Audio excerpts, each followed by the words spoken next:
Today we're going to be giving context on how to write convincing dialogue.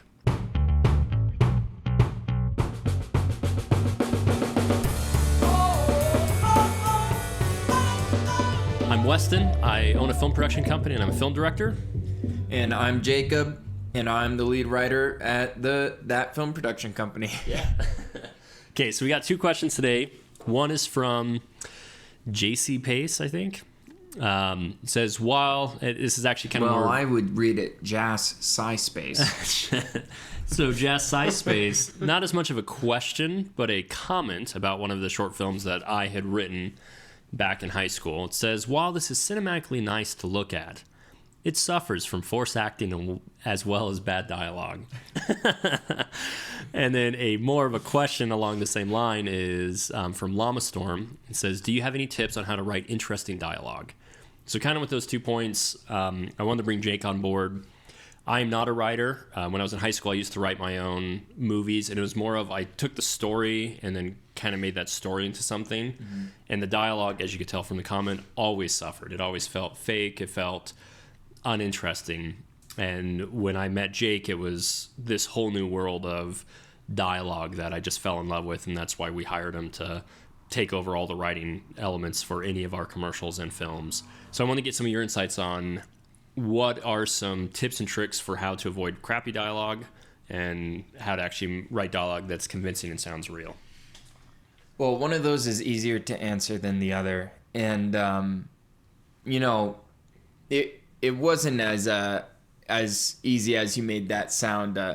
When Weston first met me, he read things I had written, but I hadn't ever written anything for movies or for a video or anything. So that was a little trickier to convert than I thought it was going to be. Because I had only written like poetry, short stories, lyrics for songs. Mm-hmm. Now, how not to write bad dialogue. I guess like everything, that's been kind of a trial and error thing. Because really writing good dialogue and not writing bad dialogue is about trying to dissect or trying to find out what makes talking. Mm-hmm. You know what I mean? And I'm great at talking. So I guess my life's mission is to find out why, like what makes my talking, and the people I talk to, likewise. And one thing I noticed with you is you're very good at observing how humans actually interact. You're very good at kind of dissecting that part of human nature, and you bring that into your writing. Versus other people who I've noticed who are like writers and they call themselves a writer, they don't spend any time with people. They don't try to interact or try to understand. Yeah. All the other writers are fake. I'm real. So any thoughts on like how does that translate? Right. Well, if we're just sticking to what we started with, mm-hmm. like what makes bad dialogue? Mm. Well, I think this girl kind of gets us going on it perfect. Well, I don't know if it's a girl. This JC Pace, whatever her name is, it starts it off right. It suffers from forced acting as well as bad dialogue. Well, you could also say forced dialogue. Yeah. Right. Dialogue's not forced. Dialogue is people talking with one another, and you want that to seem as natural as possible. Although it has to be treated for film. Mm-hmm. Because if it's too natural, it's awkward and boring. Because people have a lot of speak with too many likes and too many ums and a lot of jokes people say in conversation fall flat, right? Film needs to not always, but right, you want that to feel a little smoother. You want, when people talk, you want it to sound like you're hearing them. Like, if somebody's conveying information, you want it to be the most revelatory thing they've said. If somebody's trying to be funny, and you want that character to seem funny, you need it to be the funniest thing a person would say, And so I know for me, my worst moments in writing dialogue have been when I've tried to force it. When I've been like, okay, what's really funny? I need a funny scene here. I need this person to be funny. So think, what is funny? What is something funny, right? Whereas if it wasn't forced, every time I've written good dialogue that came seamless, instead of trying to extract it from myself, I've gone in my mind to somebody I know who fills that character, right? Somebody I know who's so funny, right? And I just think, how would they say it if I was sitting in this room talking to him right now? Like, what would they say, and how would it sound, right?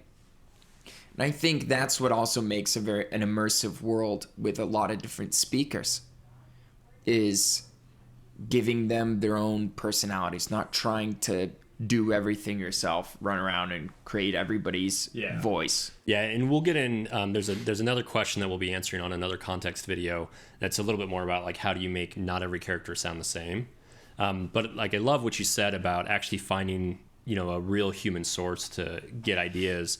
I know the video they're commenting on here is a film that I directed called Passage. You actually acted in it. I suffered in it. I was there. I suffered in Passage. And the dialogue, specifically, there's not very much dialogue on it. Some of it's in Russian. That probably is not what he's critiquing on. But there's a scene where the two characters kind of have this like back and forth exposition type thing. And the dialogue that I wrote was purely for just getting a message across. And that's not how humans speak. We don't speak direct. We don't speak in a way that just is like, oh, here's information. Yeah, well, that's forced dialogue. Which, by the way, J.C. Pace, the acting, at least on my part, was not forced. I actually was in much pain. But yeah, forced dialogue. You were trying to give a message to him, to the viewer. Yep. Right. And that's what I've realized over the years. Like, that's my biggest flaw and why I'm not a very good writer is I always get kind of fixated. And I've learned, as I've kind of worked with you guys, to stop trying to force a message. It's because when you force a message, it's more about you trying to get the message across instead of what is going to help my audience. And you kind of turn it outward, and it's like, what are they going to perceive from this character? Well, I'm sure everybody's tired of hearing stuff like this in writing and film, but I wish I could just pick Quentin Tarantino's brain on what makes good dialogue. I've seen, and again, I know everybody's tired of hearing this, but I've seen Pulp Fiction numerous times. Each additional time I watch it, I think, there's something there. There is there is some commentary, whether he intended there to be or not. There is some message, but it's definitely not forced, right? It's just these interesting circumstances of different people with vastly different personalities, and there's, I think, several different people could take something different away from the same film. And that's a good film, in my opinion. Like, when you can finish something and you are prompted to take away what matters to you. Right. And your next door neighbor or the person who you saw it with gets something completely different out of it. So, to the original question, Llama Storm asked, do you have any tips on how to write interesting dialogue? If I would just go from where I stand now in my experience, I would say there's no shortcut to interesting dialogue. You have to do the work. And the work, from my experience, would be read lots of books and talk to lots of different people. Yeah. And you can't there's no shortcut around that. If you want to capture and recreate the voice of humanity, you have to go out to humanity and you have to interact with them. You have to hear what they sound like. And you have to actually pay attention. And it can't just be your group of friends. You've got to meet all sorts of different kinds of people. Yeah. And that takes putting yourself out there. So writing for movies, especially if you're trying to get lots of talking, is a very extrovert activity. Not saying only extroverts can do it. Because most writers, I would probably say, are not extroverts. But you have to push yourself to uncomfortable places. That's all I know from my experience, would be to consume a lot of dialogue that's out in the world. either through books or best is just talking to people. To complement that, extrovert in this case, at least how I've learned extrovert just means that you get energy from talking to other people, versus an introvert is you get energy from being alone. So you can still be a talkative introvert.